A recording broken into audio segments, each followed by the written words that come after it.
আসসালামু আলাইকুম রহমতুল্লাহি ওয়া বারাকাতুহু। আলহামদুলিল্লাহ ওয়াসসালাতু ওয়াসসালামু আলা রাসূলিল্লাহ ওয়া আলা আলিহি ওয়া সাহবিহি আজমাইন। প্রিয় দর্শক শ্রোতা, আজকে আমাদের সংক্ষিপ্ত আলোচ্য বিষয় হচ্ছে বাবু কাউলিল্লাহি তাআলা ইন্নাকা লা তাহদি মান আহবাবত। আজকে আমাদের অনুচ্ছেদ যে বিষয় নিয়ে আমরা আলোচনা করব সেটা হচ্ছে আল্লাহ তাআলার এই আয়াতের বিষয়। সেটা হচ্ছে ইন্নাকা লা তাহদি মান আহবাবত, তুমি যাকে চাইবে, যাকে ভালোবাসবে, যাকে পছন্দ করবে তাকে হেদায়েত দিতে পারবে না। এই প্রসঙ্গে আজকের আলোচনা।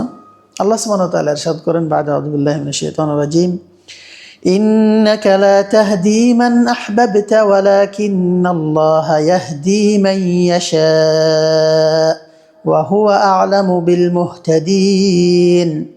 এর মর্মার্থ, আল্লাহ সুবহানাহু ওয়া তাআলা তার নবী মুহাম্মদ সাল্লাল্লাহু আলাইহি সাল্লামকে ইঙ্গিত করে বলছেন, হে মুহাম্মদ, তুমি যাকে ভালোবাসবে, যাকে তুমি পছন্দ করবে, তুমি চাইলে তাকে হেদায়েত দিতে পারো না, তুমি চাইলে তাকে ইসলামে প্রবেশ করাতে পারো না। আল্লাহ সুবহানাহু ওয়া তাআলা যাকে চাইবেন তিনি তাকে হেদায়েত দান করবেন। তিনি একমাত্র হেদায়েতের মালিক, তৌফিকের মালিক, মানুষের অন্তরে হেদায়েত দানকারী আল্লাহ। হ্যাঁ, তোমার দায়িত্ব তো অতটুকু মানুষকে বোঝানো, সৎ উপদেশ দেওয়া। আর আল্লাহ সুবহানাহু ওয়া তাআলা জানেন যে কে হেদায়েতের যোগ্য, কে হেদায়েত প্রাপ্ত হবে, আল্লাহ ভালো জানেন। জ্ঞান, আল্লাহ তাআলার জ্ঞান রয়েছে তাদের সম্পর্কে, কে হেদায়েত পাওয়ার যোগ্যতা রাখে, কে রাখে না। এই আয়াত থেকে যে বিষয়গুলো আমরা বুঝতে পারি সেটা হচ্ছে, এক নম্বরে ওই সমস্ত লোকদের ধারণা যারা মনে করে অলিয়া উলিয়া, পীর মুর্শিদ, অলিয়া উলিয়া এই সমস্ত লোকদের নিকটে গেলে মানুষ হেদায়েত হয়ে যাবে, তারা তাদেরকে হেদায়েত দিতে পারবে, হেদায়েত করতে পারবে, যে অলিয়া উলিয়া মানুষকে হেদায়েত করবে। এটা ধারণাটা ভুল, এই ধারণাটা ভুল।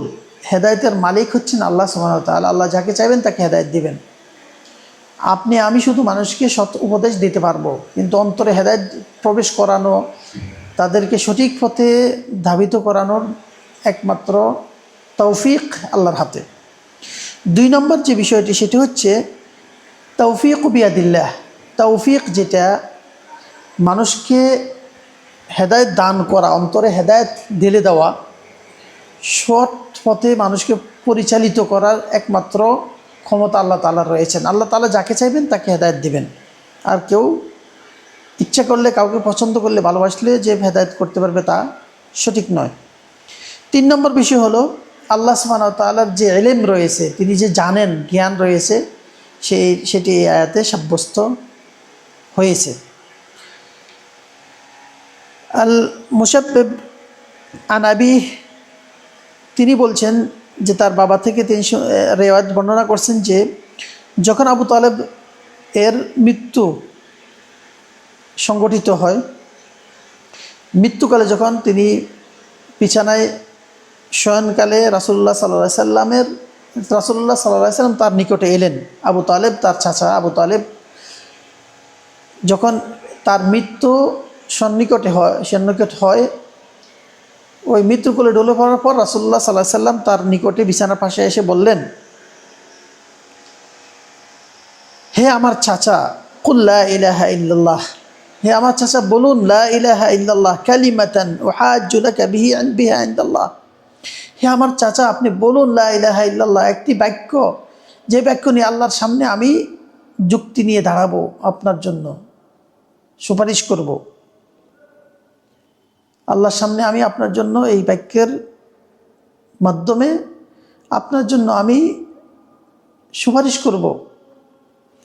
ফাকাল লাহু আতারগাবু আন মিল্লাতি আব্দুল মুত্তালিব, ওই যে তার পাশে অন্যান্য যে মুশরিকরা বসা ছিল তারা বলল, তুমি কি আব্দুল মুত্তালিব ধর্ম ত্যাগ করবে?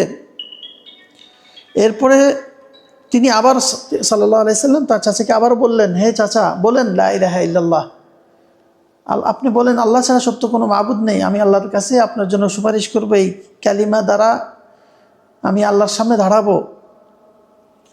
তখন তারা তাকে আবারও একই কথা বলল যে আপনি কি আব্দুল মুত্তালিব ধর্ম ত্যাগ করতে চান?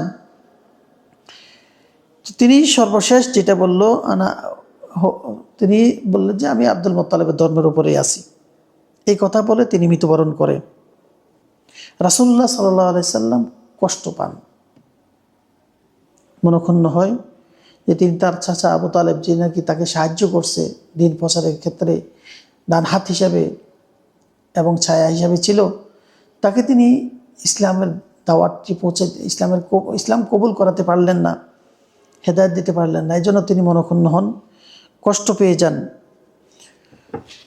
তখন তিনি মনে ক্ষুণ্ণ হলে, কষ্ট হলে আল্লাহ তাআলা, কষ্ট পেলে আল্লাহ তাআলা তাকে বলেন যে ইন্নাকা লা তাহদি মান আহবাবতা, তুমি যাকে পছন্দ করবে, ভালোবাসবে, তাকে হেদায়েত দিতে পারো না, কারণ হেদায়েতের মালিক হচ্ছেন আল্লাহ।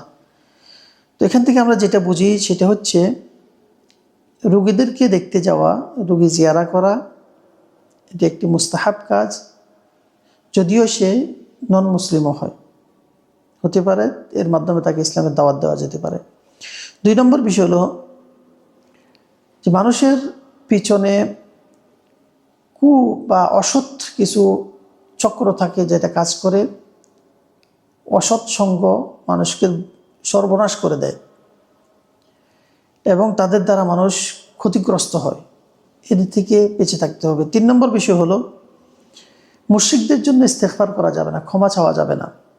আল্লাহ তাআলা নিষেধ করছেন রাসূলুল্লাহ সাল্লাল্লাহু আলাইহি সাল্লামকে যেন মুশরিকদের জন্য তিনি ক্ষমা না চান, মাগফিরাতের দোয়া না করেন। হাদা আল্লাহু আ'লাম ওয়া সাল্লাল্লাহু ওয়া সাল্লাম আলা নবিয়িনা মুহাম্মদ ওয়া আলা আলিহি ওয়া সাহবিহি আজমাইন।